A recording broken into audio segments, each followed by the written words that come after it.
Hello everyone, आज मैं आपको बताने वाली हूँ कि क्राफ्ट सैंपल जो शीट है वो किस तरीके से रनिंग में है और कौन डूअर उसको कैसे यूज़ कर रहा है। तो उसके लिए सबसे पहले मैं अपनी ड्राइव पर चेक करूँगी craft sample in and out. ये मैंने शीट ओपन कर लिया है।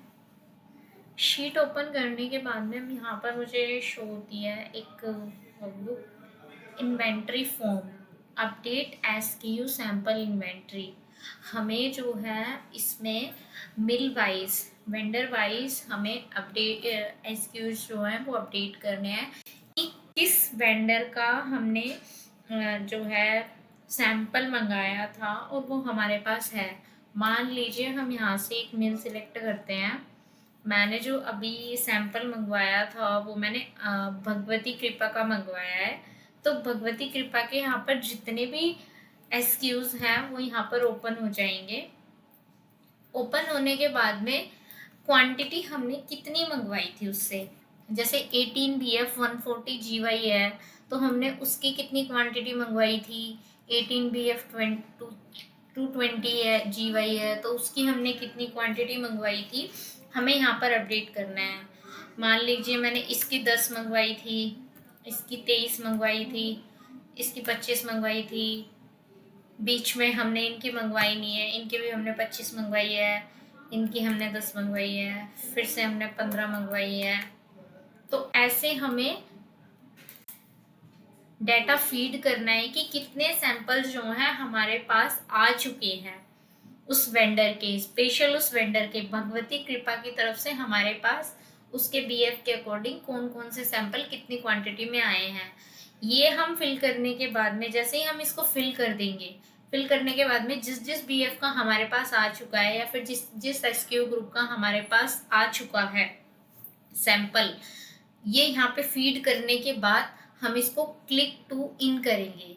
यहाँ पर हम जब टैप करेंगे तो एक ये जो डाटा है वो सारा एक शीट पे फ्लो हो जाएगा कि हमारे पास इस वेंडर के ये वाले जो सैंपल्स हैं वो हमारे पास आ चुके हैं। उसके बाद ये अगर मैं यहाँ पे टैप करूँगी तो ये जो डाटा है ये पूरा एंटर हो जाएगा और मुझे ये करना नहीं है तो मैं इसको भी पेंडिंग छोड़ दूँगी। बाकी हमें क्लिक टू इन बटन पे क्लिक करना है, एक बार क्लिक करना है, एक स्क्रिप्ट यहाँ पर एक मैसेज आएगा रनिंग स्क्रिप्ट। जब वो स्क्रिप्ट फिनिश स्क्रिप्ट में कन्वर्ट हो जाएगी तो इट मीन्स कि आपका डाटा जो है वो फ्लो हो चुका है। उसके बाद हमें चेक करना है कि हमने जो डाला था, मान लीजिए भगवती कृपा या फिर किसी भी मिल का हमें सर्च करना है कि हमने कौन सी फर्म का, हमें चेक करना है कि हमारे पास जो स्टॉक है वो अवेलेबल है, सैंपल स्टॉक जो है वो अवेलेबल है। तो हम यहाँ पर बीएफ सिलेक्ट करेंगे कि हम किस बीएफ का देखना है, या तो हम यहाँ पे बीएफ के थ्रू चेक कर सकते हैं, बीएफ और एसक्यू सिलेक्ट करके हम चेक कर सकते हैं, या फिर हम मिल के थ्रू चेक कर सकते हैं। आप एक चीज देखेंगे, अगर मैं यहाँ पर बीएफ सिलेक्ट करती हूँ, जैसे मैंने 25 बीएफ यहाँ पे सिलेक्ट कर लिया है और मैंने यहाँ पे 25 बीएफ में एसक्यू सिलेक्ट कर लिया है, यहाँ पे तो 25 बीएफ के सारे ओपन हो गए हैं, लेकिन 25 बीएफ में हमें कोई स्पेशल एसक्यू जो बना है उसका सिलेक्ट करना है 180। तो मेरे पास यहाँ पर सारे वेंडर्स आ गए जो ये वाले एसक्यू ग्रुप जो है बनाते हैं और उसकी हमारे पास क्वांटिटी कितनी है। अगर ये लेस देन 10 है तो ये हमारी जो क्वांटिटी है वो रेड हो जाएगी, और अगर मोर देन 10 है तो ये नॉर्मल कलर में रहेगी। इट मीन्स कि हमारे पास जो देवऋषि पेपर्स प्राइवेट लिमिटेड की जो हमारे पास 25 BF 180 GY के सैंपल जो है हमारे पास स्टॉक में 50 अवेलेबल है, प्लस भगवती कृपा पेपर मिल्स के हमारे पास 42 क्वांटिटी में अवेलेबल है, और Vishwanath paper and board private limited में हमारे पास 30 अवेलेबल है। अब आप देखेंगे कि हमने जब सिलेक्ट बीएफ किया और एसक्यू सिलेक्ट किया तो जो मिल है वो हमारी ब्लॉक हो चुके हैं। इट मीन्स कि जब हमने बीएफ और एसक्यू सिलेक्ट किया है तो हम मिल को चूज नहीं कर सकते। मिल को चूज, ये ऑटो ब्लैक हो जाएगा और ब्लॉक हो जाएगा, ये कॉलम आप सिलेक्ट नहीं कर सकते। अगर आपको मिल वाइज चेक करना है तो आपको सबसे पहले यहाँ पे ये डाटा ब्लैंक करना पड़ेगा, उसके बाद आप यहाँ पे मिल सिलेक्ट कर सकते हैं कि आपको देव ऋषि का देखना है। अगर आप देव ऋषि का देखते हैं तो आप देखेंगे कि आपने ये सिलेक्ट बीएफ वाला कॉलम जो है और एसक्यू वाला कॉलम जो है ये दोनों ब्लॉक हो चुके हैं। और देव ऋषि में जितने भी हमारे पास सैंपल अवेलेबल हैं उनकी क्वांटिटी सारी यहाँ पर आ गई, जिस जिस एसक्यू के सैंपल हमारे पास अवेलेबल है। जैसे देखिए आप 22 BF 140 NS में हमारे पास 2 सैंपल अवेलेबल हैं, और 22 BF 150 NS में हमारे पास 4 सैंपल अवेलेबल हैं, और 22 BF 180 NS में हमारे पास 38 सैंपल अवेलेबल हैं। इसी तरह से यहाँ पे सारे सैंपल्स आ गए हमारे पास। अगर हम यहाँ से किसी दूसरी फर्म का देखना चाहते हैं तो हम यहाँ से देख सकते हैं।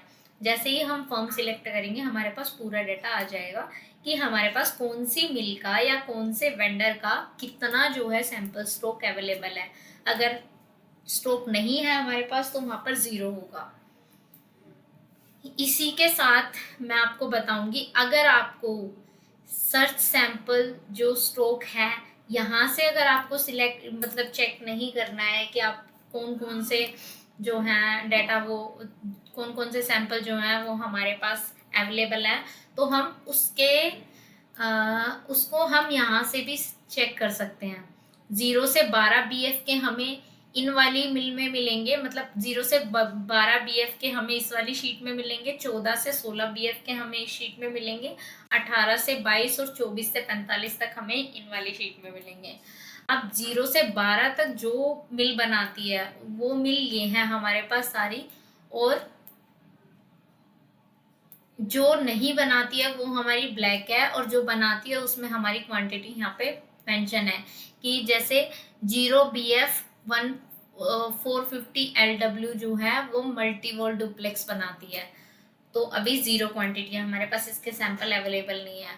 और जो भी ये पिंक हाईलाइटेड है, जो ये ब्लैक हाईलाइटेड है, इसका मतलब ये है कि ये फर्म जो है, ये जो कंपनी है, ये वाले जो ग्रुप हैं, जो ऊपर ग्रुप बने हुए हैं, ये ग्रुप नहीं बनाती है। ये ब्लैक का मतलब ये है, और जहां पर रेड है और 0 है इट मीन्स कि ये बनाती है, बट ये हमारे पास स्टॉक अवेलेबल नहीं है, ना किसी बीएफ में है और ना ही किसी एसक्यू ग्रुप में है। यहाँ पर आप देख सकते हैं। उसके बाद में 14 to 16 BF में हम यहाँ पे देखेंगे, ये भी है। जो ब्लैक हैं वो नहीं बनाते हैं, और जो बनाते हैं वो हमारे पास जो लेस देन 10 है वो हमारे पास वो रेड कलर में शो होंगे, और मोर देन 10 जो है वो हमारे पास ग्रीन कलर में शो होंगे। सॉरी, जो लेस देन 10 है और मोर देन 0 है वो हमारे पास वाइट में शो होंगे, और जो 0 है वो हमारे पास पिंक कलर में रेड कलर में शो होंगे, और जो हमारे पास मोर देन 10 है वो हमारे पास ग्रीन कलर में शो होंगे। ये आप देख सकते हैं यहाँ पे सारे बीएफ्स के सारे एसक्यूज हैं। सेम ऐसे ही 18 से 22 वाले में है, एज इट इज यहाँ पे 24 to 45 वाले में है। इसके बाद आता है एक आउटवर्ड फॉर्म, कि हमारे पास जो इन्वेंट्री हो रही है हमारे पास सैंपल्स जब हमारे पास आते हैं तो हम एक फॉर्म फिल करते हैं, जो कि मैंने अभी बताया था, ये इन्वेंट्री फॉर्म हम यहाँ पे फिल करेंगे तो हमारे पास डाटा आ जाएगा। पर उसी के साथ हमारे पास एक आउटवर्ड फॉर्म है कि कौन सी मिल का जो है हमें आउट करना है। मतलब अगर मान लीजिए किसी कस्टमर की डिमांड आ गई कि मुझे जो है, मान लीजिए मैंने देवप्रिया का ये डाला, देवप्रिया का हमें चाहिए, ये जो यहाँ पे है हमने यहाँ पे देवप्रिया प्रोडक्ट्स डाला, और यहाँ पर हमारे पास क्वांटिटी आ गई कि किसका हमारे पास अवेलेबल है, कितनी क्वांटिटी में जो है अवेलेबल है हमारे पास सैंपल्स। जिनके 0 है इट मीन्स कि हमारे पास वो नहीं है।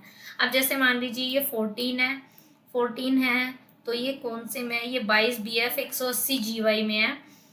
14 है तो मैं यहाँ पर इसको जो है 9 सैंपल्स तक मैं उसको प्रोवाइड करा सकती हूँ। इट मीन्स कि हमारे जो इन्वेंट्री है उसमें 5 सैंपल होना कंपल्सरी है।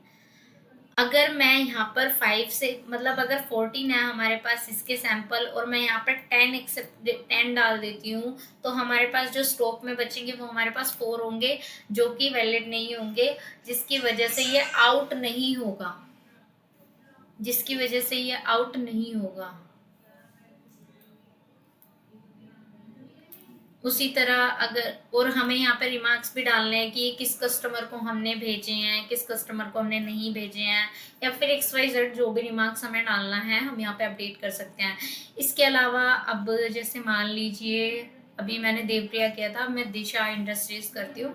मान लीजिए हमारे पास दिशा इंडस्ट्रीज में 16 अवेलेबल हैं 18 BF 180 GY में, और जो 11 अवेलेबल हैं वो हमारे पास 20 BF 180 NS में है।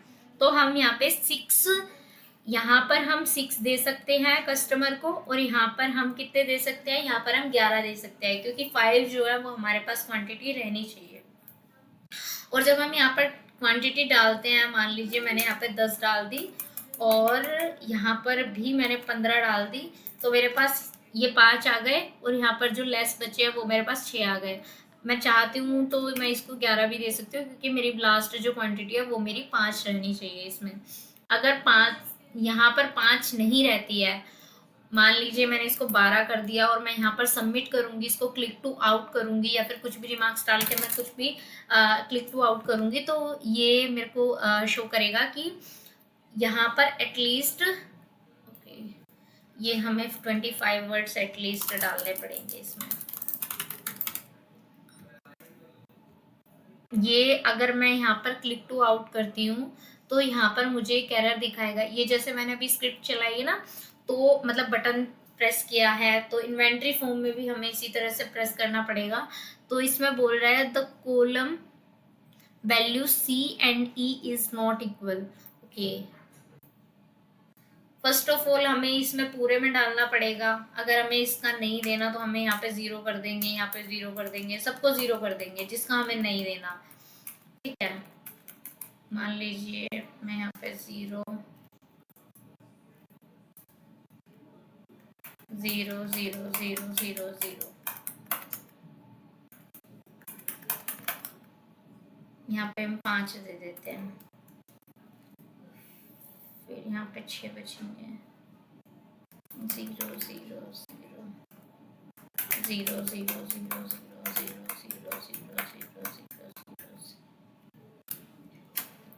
और यहाँ पर हम ये जो बटन है ये प्रेस करते हैं। बटन प्रेस करने के बाद में आप यहाँ देखेंगे कि हमारे पास एक एरर आया है कि ये जो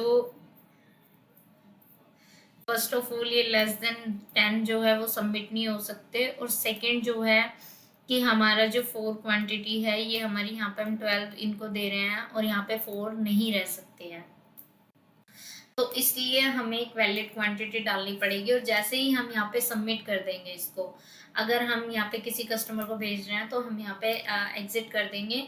उसके बाद में ये जो स्टॉक था हमारे पास, ये जो स्टॉक था हमारे पास ऑलरेडी, इसमें से जितना भी आप उसको आउटवर्ड फॉर्म में यहाँ पे फिल करते हो, जितना भी आप आउट करते हो, सारा जिस भी BF का होगा, जिस भी SKU का होगा, उसमें से स्टॉक में से माइनस हो जाएगा। मान लीजिए यहाँ पे 122 है, कितने BF का, 18 BF 140 NS का है।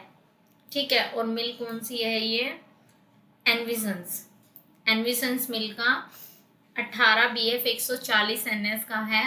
और अगर मैं इसमें से मान लीजिए कस्टमर को जो है 120 दे देती हूँ, तो मेरे पास यहाँ पे 2 सैंपल बचेंगे सिर्फ। आई होप ये वीडियो आपको क्लियरली समझ में आ गई होगी। और अगर यहाँ पे हमको ब्लैंक करना है तो हम कर सकते हैं।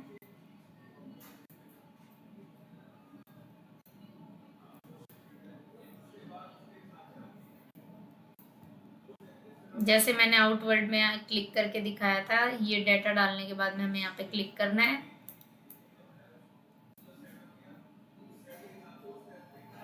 Thank you.